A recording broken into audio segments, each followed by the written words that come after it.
to today's webinar, The Most Valuable Toy in the World. Today's webinar is presented by Jewish Family and Children's Service and Parents in a Pinch. We will begin by introducing ourselves. Hi, I'm Peggy Kaufman, and I'm the Director of the Center for Early Relationship Support at Jewish Family and Children's Service of Greater Boston. And my background is in parenting education and family support. And I am co-presenting with Peggy today. My name is Jennifer Meyerhart. I work at Jewish Family and Children's Services, and I specialize in working with families who are at high risk for educational, emotional, and developmental obstacles. Jewish Family and Children's Service is Boston's leading and most trusted provider. You didn't press pound one? It said press pound one. Star one, I mean. Start broadcast. Well, that was a good start. That was a good start. Sorry, guys. It's I think Jewish that, Family and Children's Service. Oh, yeah, thank you. Yeah. The broadcast is now starting. All attendees are in listen-only mode. Welcome to today's webinar, The Most Valuable Toy in the World.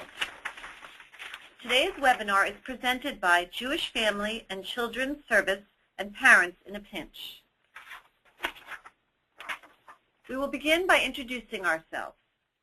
Hi, I'm Peggy Kaufman, and I'm the Director of the Center for Early Relationship Support here at Jewish Family and Children's Service. My background is in parenting education and family support. And my name is Jennifer Meyerhart. I will be co-presenting with Peggy. I work at Jewish Family and Children's Service and specialize in working with families who are at high risk for social, educational, and developmental obstacles. Jewish Family and Children's Service is Boston's greatest, leading, and trusted provider of comprehensive human services. Today's webinar will be presented through slides. This webinar can only be heard through your phone. Other attendees' voices will be muted. Your questions can be submitted in the dialog box and will either be answered individually via email or will be addressed for the group by Peggy and myself. We're going to begin with a survey question, which will be coming up on your screen shortly. Our first survey question: are there ways you would like to change your holiday experience? I'll give you a moment to respond. Interestingly, 100% of those attending feel that yes, they would like to change their holiday experience. Well, it's good to know that you're not alone, and I have to say from previous work and responses from participants in these workshops, parents have really said that they hope that their holidays could be more calm, more meaningful, filled with more fun, less stressful for the family, more engaged, and with increased connection. It's important for us to consider all of the external influences that impact our families at the holiday time. Many of us recognize that the holiday marketing begins the day of Halloween.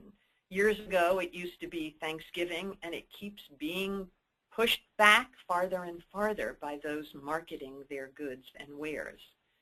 Television advertising bombards our families and particularly targets our children.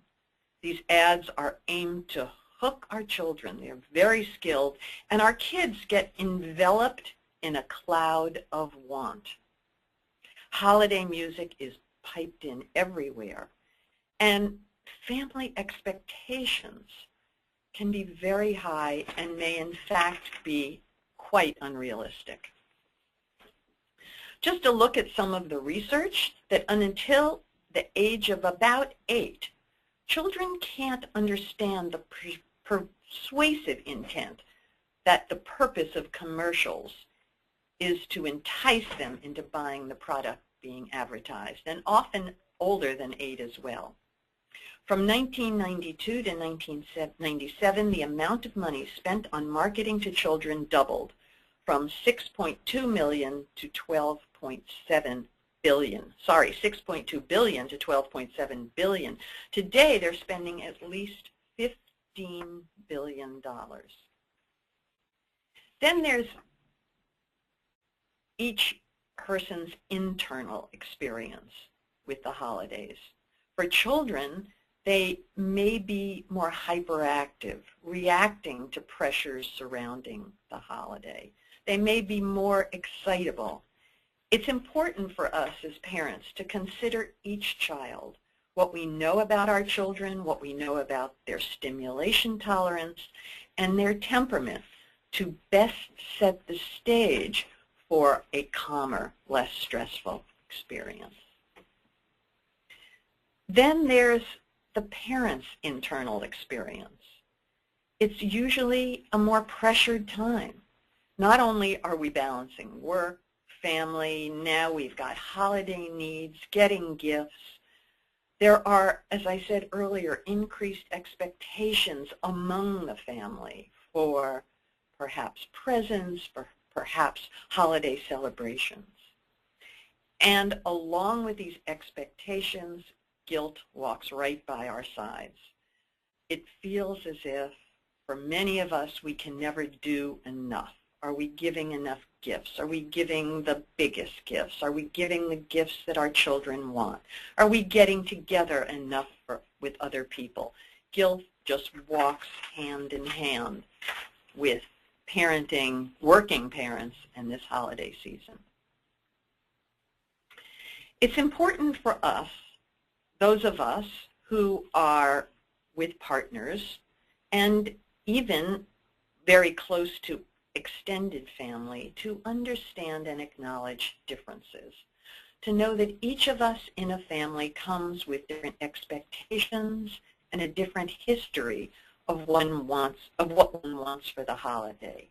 We have a different experience of the past holiday time. Partners need to understand and negotiate planning before the holiday to make it the best possible time for your own family. It helps to recall together the past holiday season, so the one that just passed, because that's the most foremost in our mind. And what were the challenges for you and your partner? For one family, for one member of the family, it might have been very large holiday gatherings that were difficult, whereas the other might have cherished the large holiday gatherings, and that's all important to negotiate. Negotiating the differences means to agree on your holiday plan together.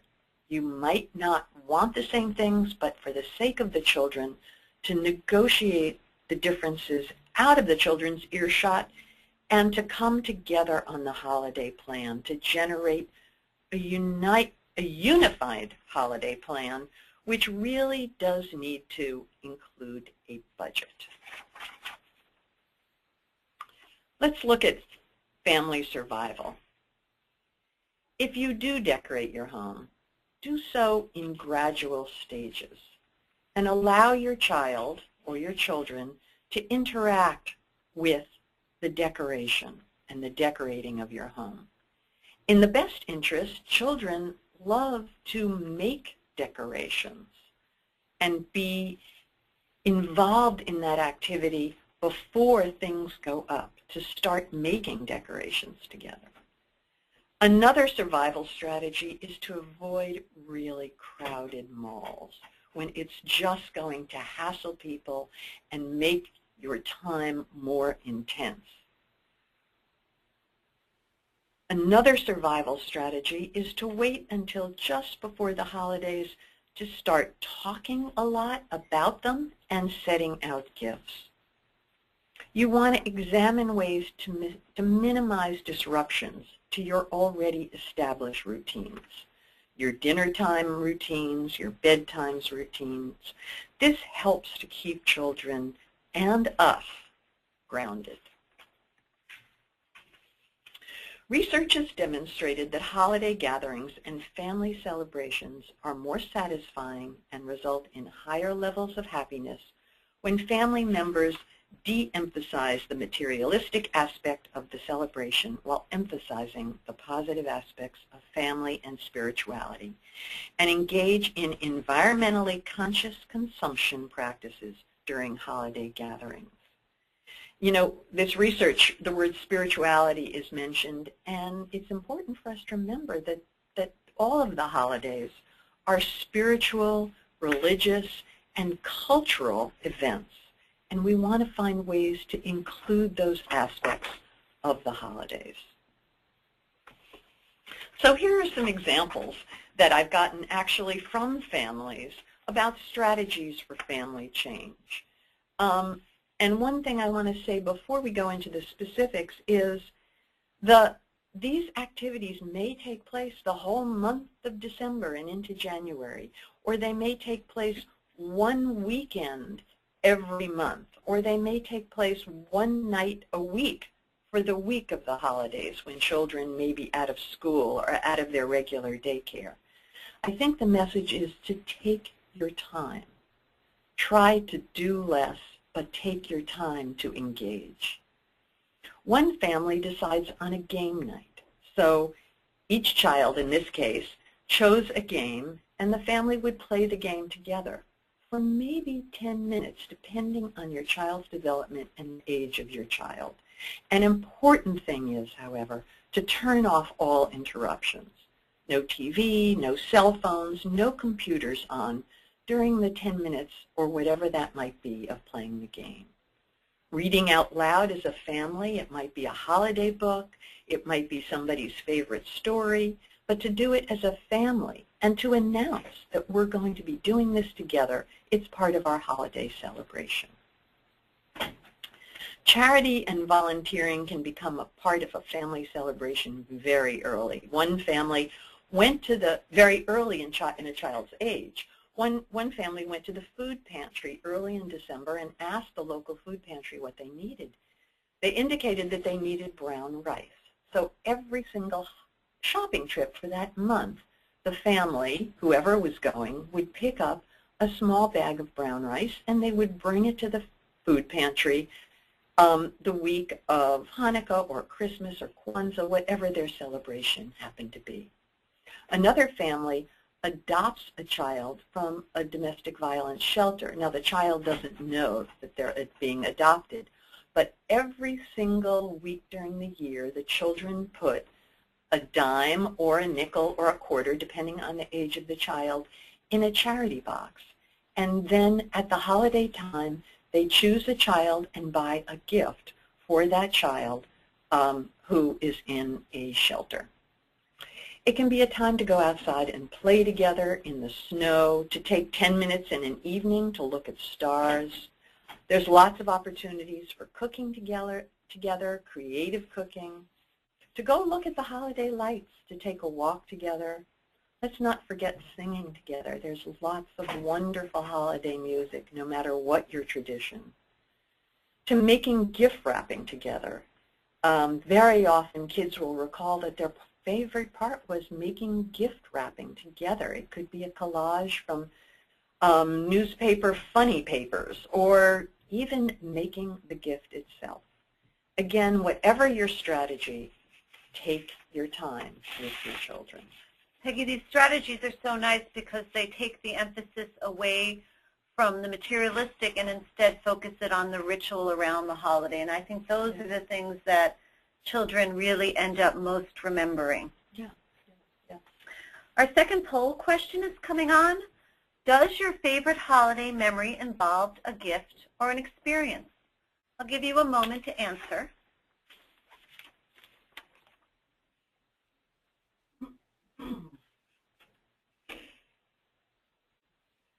This is really, really interesting, your responses, because all of you voted on, oh no, almost all of you, 3/4 of you voted on experience.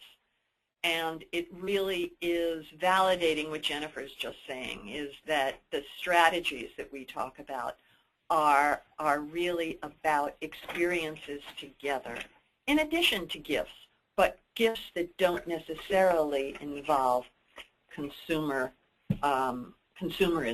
and purchasing. So here are some thoughts about gifts.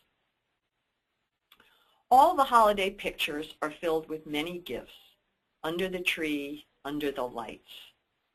So gifts from the very beginning are part of what we see, what children see, and what may be expected.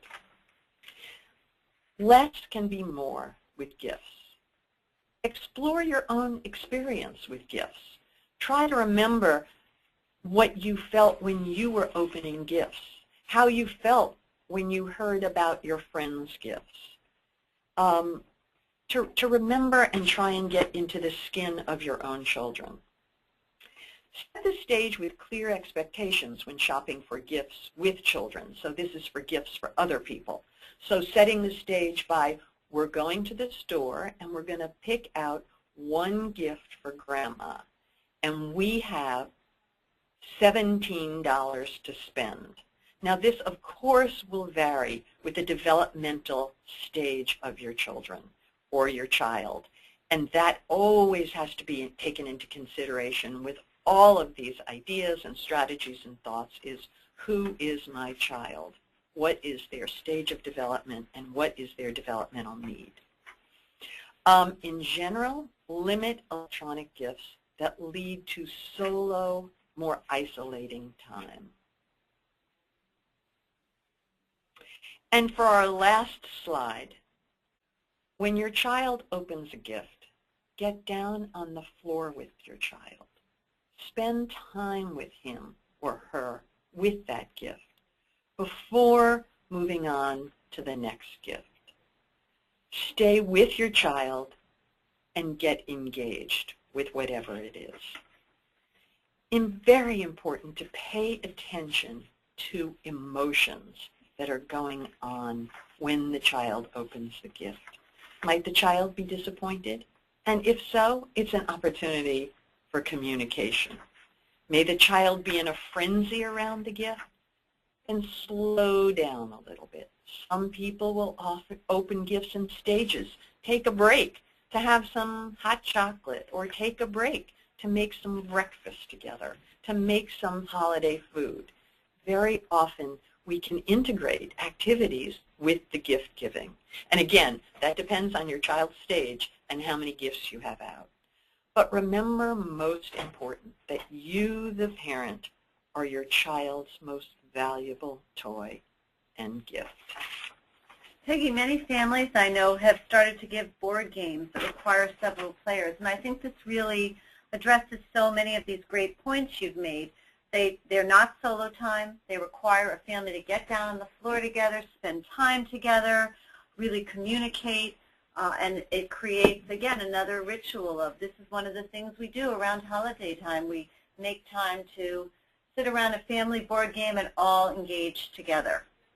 So true, so true. We are now opening up the floor for questions. Please send us your questions via the question box on the right-hand side of your screen. We will answer as many questions as we can in the time remaining. Peggy, I see that you just got a question. Yeah. First question just came through. So here we go. My husband's family is very extravagant with gift giving, and my family is more frugal and engaged in the experience of being together. How do we negotiate these differences? What's so important about this question is that you know this about each other's families, and that puts you in a position of being able to anticipate that this will probably be the experience. So you can, together with your husband, set the stage beforehand of how you might respond. Children will look to their parents for cues.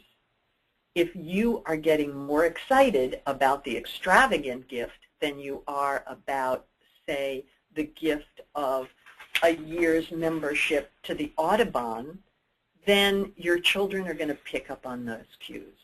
If you are as excited about the Audubon and start to talk about the next time you're all going to go to the family farm, or I'm sorry, to the local farm, then your children are going to pick up on that. It absolutely is knowing who your family is and being able to share your values through your responses to the kid, to your kids. Great, Peggy. Thank you. Here's another question we have. My partner and I are no longer together. The holidays become a can you top this experience, and the kids get overwhelmed by so much stimulation. I welcome your thoughts. Well, that's just such a great question, and a question that I receive often from families who are no longer together. The first thing I would say is that for you not to get sucked into this, can I top this? So let it stop with you. And I think it's really important for you to have a conversation with your partner, who you're no longer with because you're still raising the children together, it sounds like, and really try to come to some kind of agreement, focusing on what is in the best interest of your children. And perhaps using some of the great ideas that Peggy gave of ways that you can really celebrate the holiday without it becoming a top this experience. I think the most important thing is the communication and really trying to model, both for your children and your partner, what's a reasonable way to celebrate the holidays. So we have a couple more questions that have come through. One is, we are an interfaith family, and it feels like we are celebrating the entire month of December. You know, the holiday times really sets the stage for children to learn about their family's differences and different celebrations and different experiences and different cultural practices. You know, it's wonderful to have the opportunity to celebrate all month long as the celebrations and the experiences are meaningful, and you can start to talk about Daddy's family and how Daddy's family was raised, Mommy's family and how Mommy's family was raised, if it's a partnership with a mom and a dad. But it's an opportunity to read books about different celebrations, to look at different lighting practices, because it's such a wonderful season of light. And some lights are tree lights, other lights are candelabra lights, other lights are menorah lights. So it can be an opportunity for exploring difference. So we have one more question here. My children are only 1.5 years apart. Whatever one child gets, the other wants. How do I manage this when we are opening gifts? Oh, when we are opening gifts at Christmas. So this is a family that celebrates Christmas. And if they're young children and they're just 1.5 years apart, one of the ways to manage this is to make the stockings the present.